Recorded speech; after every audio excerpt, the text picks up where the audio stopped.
Olá, chegamos à terceira parte da nossa compreensão do reino. Se o mistério do reino revela que vivemos entre duas eras, agora vamos ver como isso impacta nossa vida cristã, nossa espiritualidade e nossa prática pastoral. O reino já está cumprido em Jesus. Em Jesus, tudo que Isaías e Daniel anunciaram já veio ao mundo: perdão, cura, libertação, derramamento do Espírito, alegria messiânica, nova criação. Em Cristo, o futuro foi inaugurado, mas esse cumprimento não significa consumação. O reino ainda não está consumado. O pecado ainda existe, a morte ainda não foi destruída, a criação ainda geme, a igreja ainda luta. Vivemos a tensão. Nova criação versus velho homem, cura versus enfermidade, vitória versus conflito. A Bíblia inteira faz sentido quando entendemos isso. Toda a minha vida pastoral tem sido vivida neste mistério, nesta tensão. Estamos constantemente chorando com os que choram e nos alegrando com os que se alegram.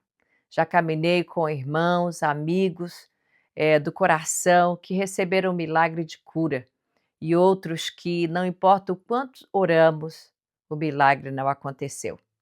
Eu lembro de uma época de crise minha, com esse mistério, já tive várias ao longo da minha jornada, da minha caminhada pastoral.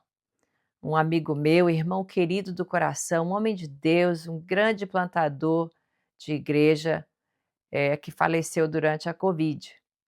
Eu vi várias pessoas em estado gravíssimo serem curadas, mas ele não. Não importa o quanto oramos, o quanto suplicamos pela cura, ele faleceu. No meio da minha dor pela perda, eu estava questionando Deus: por quê? Por que ele? Por que agora? Por que o Senhor não o curou? E aí eu me lembrei, da experiência que eu ouvi do filho de um pastor, bem conhecido nos Estados Unidos, do Dr. Tony Evans. Ele estava falando no culto fúnebre de sua mãe, e ele disse que estava orando, brigando com Deus, questionando Deus, por que que Deus não tinha respondido à oração deles e curado a sua mãe. E a resposta de Deus para ele naquele momento foi: sempre há apenas duas respostas para suas orações. Ela será curada ou será curada. Ela viverá ou ela viverá. Ela estará em família ou ela estará em família. A vitória pertence a mim, por causa do que eu já fiz por vocês lá na cruz. E ele terminou dizendo: as duas respostas para a sua oração são sim e sim, porque a vitória pertence a Jesus. Eu amo o versículo de 1 Coríntios 15, onde o apóstolo Paulo parece zombar da morte. Ele diz: ô morte, onde está a sua vitória? Ô morte, onde está o seu aguilhão? Mas graças a Deus que nos dá a vitória sobre o pecado e sobre a morte por meio de nosso Senhor Jesus Cristo. O meu irmão, meu querido irmão, estava curado. Deus ouviu as nossas orações, o nosso pedido por cura. Ele foi curado eternamente. Tim Keller diz que a pior coisa que pode nos acontecer nessa vida é a morte. E, na verdade, tudo que a morte física faz é nos levar direto para os braços do nosso Pai, do nosso amor eterno, para desfrutar da nossa vida eterna. O problema não é falta de fé. O problema é falta de uma teologia bíblica do reino, de uma teologia saudável, uma teologia do sofrimento que nos ajuda a compreender o sofrimento nesse mundo, que nos ajuda a entender que tudo já veio, mas nada veio plenamente. Cura e dor coexistem.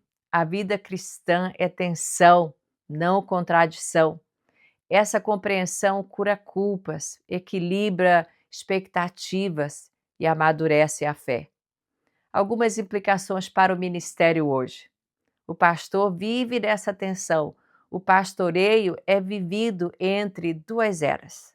O pastor ora com fé, mas acompanha com compaixão, proclama libertação, mas sustenta os quebrados, celebra milagres, mas abraça os que ainda sofrem, os que ainda esperam, resiste ao mal, mas mantém humildade.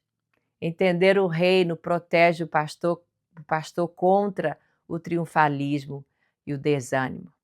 A pergunta pastoral não é por que nem todos são curados, mas como vivo e pastoreio fielmente dentro do mistério do reino. Essa é a marca de uma espiritualidade madura. Quero deixar aqui para você um desafio.